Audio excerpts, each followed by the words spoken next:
আজকে কলকাতার দুর্গাপুজো ইনট্যাঞ্জিবল হেরিটেজের মর্যাদা পেয়েছে ইউনেস্কো। সেইটার যে প্রস্তাবনা যেটা ইউনেস্কোর কাছে গেছিল তার প্রথম সই কিন্তু আমার। আচ্ছা, কলকাতার দুর্গাপুজো ইনট্যাঞ্জিবল হেরিটেজ লিস্টে আমাদের পরিবার কি করেছে, বিভিন্ন জন বিভিন্ন পিরিয়ডেতে রাস্তাঘাট সমাজ সেবা করেছে। এই যে 1608 থেকে 1757 পলাশির যুদ্ধ পর্যন্ত আমাদের এই 150 বছর, মানে ব্রিটিশদের আগে 150 বছর আমরা কিন্তু এই জায়গার অধিকারী ছিলাম।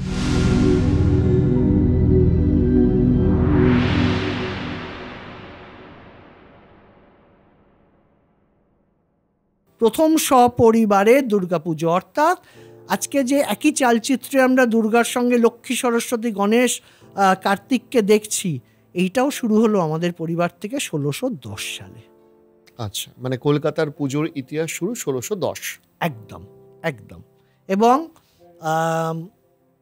এটা হয়তো অনেকেই জানেন না, এটা আপনার পডকাস্টের মাধ্যমেতে মানুষের কাছে এই তথ্যটা পৌঁছে দেওয়া। আজকে কলকাতার দুর্গাপুজো ইনট্যাঞ্জিবল হেরিটেজের মর্যাদা পেয়েছে ইউনেস্কোর। তো সেইটার যে প্রস্তাবনা যেটা ইউনেস্কোর কাছে গেছিল তার প্রথম সই কিন্তু আমার। আচ্ছা, স্টেক হোল্ডার্স যারা দুর্গাপুজোকে কেন ইনট্যাঞ্জিবল হেরিটেজের আখ্যা দেওয়া হবে তার সেই প্রজেক্ট রিপোর্টটা তো পাঠাতে হবে ইউনেস্কোকে, তবে তো তারা বিচার করবে, তারপর সেটা ডিক্লেয়ার করবে। একদমই তাই। তো ফাউন্ডার্স অফ কলকাতা দুর্গাপুজো হিসেবে তার হিস্ট্রি, তার সমস্ত কিছু এবং প্রথম দাবিটা, প্রথম সইটা ছিল কিন্তু আমার। তারপরেতে অন্যান্য বনেদি বাড়িরা রয়েছে, বিভিন্ন বড় বড় ক্লাব রয়েছে, সরকার, কেন্দ্রীয় সরকার, রাজ্য সরকার তারা রয়েছে, বিভিন্ন অন্যান্য হিস্টোরিয়ানসরা রয়েছে। এইরকম করে পুরো প্রস্তাবনাটা গেল ইউনেস্কোর হাতে। প্রথমবার তো ওরা বাতিল করে দিয়েছিল, এটা দ্বিতীয় প্রস্তাবনা। এইবার এটাকে ওরা মান্যতা দিল এবং কলকাতার দুর্গাপুজো ইনট্যাঞ্জিবল হেরিটেজ লিস্টে এসে গেল। তো এই তথ্যটা অনেকেই জানে না, কারণ এখানে তো স্টেক হোল্ডারদের একটা ব্যাপার থাকে। কলকাতার প্রথম দুর্গাপুজো সাবর্ণ রায়চৌধুরী পরিবার করেছে 1610 থেকে আপনাদের দুর্গাপুজো শুরু। দুর্গাপুজো চলে আসছে। এরপরে ব্রিটিশরা তো বেশ কিছু বছর বাদে এলো। ব্রিটিশরা প্রথম কখন এলো? 1608 রয়েছি, 1610 দুর্গাপুজো শুরু হলো, প্রথম রাস্তাঘাট। তখনও ব্রিটিশরা আসেনি। কোথায় ব্রিটিশ? তখন এইখানে কারা রয়েছে? The Armenians, the Portuguese, the Dutch. এই বাকি ইউরোপিয়ানরা, তিনটে ইউরোপীয় জাতি এখানে তারা রয়েছে এবং তারা এখানেতে ভলিউমনাস বিজনেস করছে লক্ষ্মীকান্তর আমলেতে। এবং সেখানেতে দুখানা পোর্ট, একটা সুতালুটা পোর্ট, একটা হচ্ছে গোবিন্দপুর প্রাইভেট পোর্ট, এই দুটো জায়গা থেকে কিন্তু ভীষণভাবে ব্যবসা বাণিজ্য হচ্ছে। গোবিন্দপুর ওটা ওই গোবিন্দনাম ওদের প্রাইভেট পোর্ট ছিল, ওটা ওখানে ট্যাক্স দিয়ে ওদের করতে হতো। আর সুতালুটিটা ওপেন পোর্ট ছিল।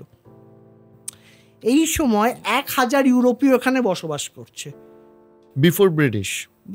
আমি 1620 সালের কথা বলছি। আর ওদিকে তখন মোগল সাম্রাজ্য। হ্যাঁ, তাহলেতে আমাদের যে পড়ানো হয়েছিল, আমাদের বলা হয়েছিল 400 বছর আগে সুন্দরবনের অংশ ছিল কলকাতা, বাঘ ভাল্লুক ঘুরে বেড়াতো এখানেতে। Can that happen? 1000 ইউরোপীয় বসবাস করছে, 10,000 নেটিভ বসবাস করছে, দুর্গাপুজো হচ্ছে, সাবর্ণ রায়চৌধুরী পরিবার রয়েছে, সনাতন ঘোষালের পরিবার রয়েছে, অসংখ্য মানুষ, আপনার আমার পূর্বপুরুষরা সবাই রয়েছে সেখানেতে। তাহলে তারা কি বাঘ ভাল্লুকের সঙ্গে সহবাস করছিল? ইউরোপিয়ানরা কি বাঘ ভাল্লুকের সঙ্গে এই জায়গায় বসবাস করতো না তো। তাহলে এইগুলো আমাদের 1000-এর উপর ইউরোপিয়ান মানে বিশাল ব্যাপার। এবং শুধু তাই নয়, দুখানা ক্যাশ ক্রপ এখানেতে লক্ষ্মীকান্ত চালু করেছেন, একটা হচ্ছে কটন, একটা হচ্ছে জুট। ক্যাশ ক্রপ কখন হয়? ক্যাশ ক্রপ তখনই হয় যখন ফুড ক্রপেতে সেইখানে সেলফ সাফিসিয়েন্সি এসে গেছে, তবে ক্যাশ ক্রপের দিকে মানুষ যায়। তার মানে এইখানেতে যে চাষবাস যেগুলো হচ্ছিল সেখানে সেলফ সাফিসিয়েন্সি এসে গেছে, তারপর চাষিরা ক্যাশ ক্রপের দিকে গেছে, যে ক্যাশ ক্রপ নিয়ে বিজনেস হচ্ছে বিদেশের সঙ্গে। প্রথম কথা। আর একটা জিনিস আমাকে এই সময় সিনারিওটা একটু বুঝিয়ে দিন। সেটা হচ্ছে সেন্ট্রালে তখন, দিল্লিতে তখন মোগল, তখন বাংলার অ্যাডমিনিস্ট্রেশনটা কি মুর্শিদাবাদ থেকে কন্ট্রোল হচ্ছিল? না, এবার সেই সময় সিস্টেমটা কি ছিল? এইখানেতে সেই সময়তে সেই সময় পিরিয়ডটা হচ্ছে মানসবদারি এবং জায়গিরদারি সিস্টেম, ঠিক আছে? তো বাংলার বিভিন্ন অংশে কোথাও ডিরেক্ট মুঘল রুল রয়েছে, কোথাও জায়গিরদারদের জায়গা দেওয়া রয়েছে, তারা মুঘলদের হয়ে রুল করছে, ঠিক আছে? যেমন আমরা জায়গিরদার, কিন্তু আমরা কিন্তু 1 টাকাও কোনোদিন মুঘল দরবারেতে দিইনি আমরা, কারণ আমরা নিষ্কর জায়গিরদার, আমাদেরটা গুরু দক্ষিণা হিসেবে আমাদের পাওয়া। আচ্ছা, ঠিক আছে। এবার অনেকে প্রশ্ন করে, তো আপনারা যে জায়গিরদার ছিলেন তার কাগজপত্র কোথায়? ঠিক আছে, কাগজপত্র নেই, থাকবে না। তার কারণ গুরুদক্ষিণাতে কোনোদিন কাগজপত্রে সই করে গুরুদক্ষিণা দেওয়ার নিয়ম কোনো কালচারেতে, না বৈদিক না পার্সিয়ান, কোথাও সেটা ছিল না। গুরুদক্ষিণাটা হতো মৌখিকভাবে গুরুদেবের পায়ে হাত দিয়ে দেওয়া হতো, তখনকার যেটা কালচার ছিল। তাই কাগজপত্রে সই করে শ্রাবণ লক্ষ্মীকান্তকে জায়গির দিলাম, এটা হতে পারে না। 140 কোটি লোক এসব ছিল না, লোক সংখ্যা কম ছিল। এইগুলো আমাদের না মিসকনসেপশনগুলো আমাদের বিভিন্নগুলো মাথার মধ্যে ঢুকে রয়েছে বলেই এই মানে আমরা ইতিহাসকে সেইভাবে চর্চাটা করে উঠতে পারি। আপনি বলুন 1610 সালে যখন দুর্গাপূজা শুরু হচ্ছে সপরিবারে, তখন তো নিশ্চয়ই সেখানে কলকাতায় বড় পাকা বাড়ি বা ইত্যাদিগুলো হয়ে গেছে। হ্যাঁ, অবশ্যই। সেই সময়ে কলকাতার লাইফস্টাইলটা কেমন ছিল, মানুষজনের জীবন? সেই সময় মানুষজনের জীবন, মানে বাড়ি ঘর দোর রাস্তাঘাট এগুলো কিভাবে চলছে? পাকা রাস্তা সবই হয়ে গেছে। সেইখানেতে মেনলি পায়ে চলা, মানুষ পায়ে হেঁটে যাওয়া জাতি করতো এবং পালকিতে চড়ে বেশি যাওয়া আসা হতো। কিছু মানুষ ঘোড়া ইউজ করতেন। তো মোটামুটি এইরকম একটা চাল ছিল। মানুষের জীবনযাত্রাটা খুব সাধারণ ছিল তখন, সিম্পল, নো সোশ্যাল মিডিয়া, একদম খুব সাধারণ ছিল। এবং মানুষরা সেই সময় যে আমার ডিজায়ার্স গুলো ভীষণ, এই চাই ওই চাই, এটা কোনোদিন ছিল না। এবং আমি যদি আমার পরিবারের দিকে তাকাই, আমার পরিবারেতে বিভিন্ন দিন মিডিয়া থেকে ফোন করে, আপনাদের না জমিদার বাড়িতে আমরা একটা শুটিং করতে চাই, করতে চাই। আমাদের ভাই কোনো জমিদার বাড়ি নেই ভাই, প্রথম কথা। আমরা একদম, আমাদের জমিদাররা একদম বা জায়গিরদাররা একদম সাধারণভাবে জীবনযাপন করেছেন, সিম্পল লিভিং, হাই থিঙ্কিং।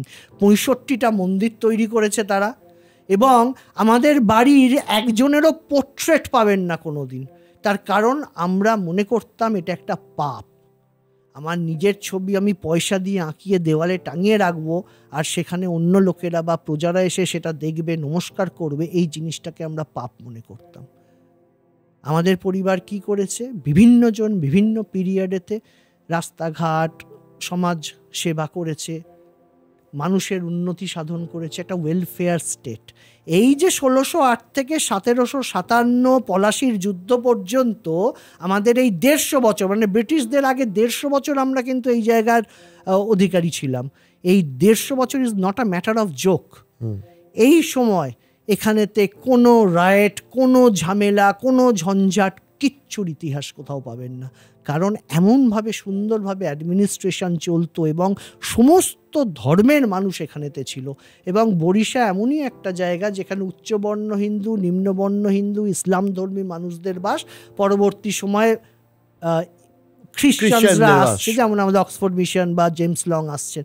এই সবাই একসঙ্গে মিলে কিন্তু সব কিছু উৎসব করেছেন। এই যে আমাদের দুর্গাপুজো, সেখানেতে যে শাকসবজি এসছে সেটা আমাদের মুসলিম প্রজারাও নিয়ে এসেছে, তাদের এতে ভোগ রান্না হয়েছে, সব কিছু হয়েছে। এবং সাবর্ণ পরিবার একভাবে একটা সম্প্রীতির দিয়ে তাদের এই 150 বছর সুন্দর সময় তখন চলছিল, একদম, যেটা সাবর্ণ রায়চৌধুরী পরিবার পরিচালনা করছিলেন। একদম ঠিক তাই। এবং আপনার মতে, বা আপনি অলরেডি যে রিসার্চ বা তথ্য দিয়েছেন কলকাতা হাইকোর্টে, যে কলকাতা সো কল্ড পত্তনের অনেক আগে থেকেই এই শহর চলছে। ঠিক তাই।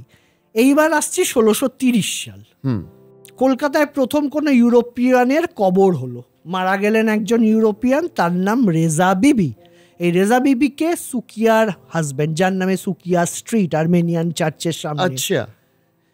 তো তার ওইখানে কালীবাড়ির ওইখানে তো আর্মেনিয়ান চার্চ, ওইখানেতে সুকিয়া স্ট্রিট। এই সুকিয়ার ওয়াইফ হচ্ছেন রেজা বিবি। তিনি মারা গেলেন। আর্মেনিয়ান ব্যবসাদার এবং সোশ্যাল ওয়েলফেয়ার। আর্মেনিয়ান ব্যবসাদার তখন এখানে থাকতেন।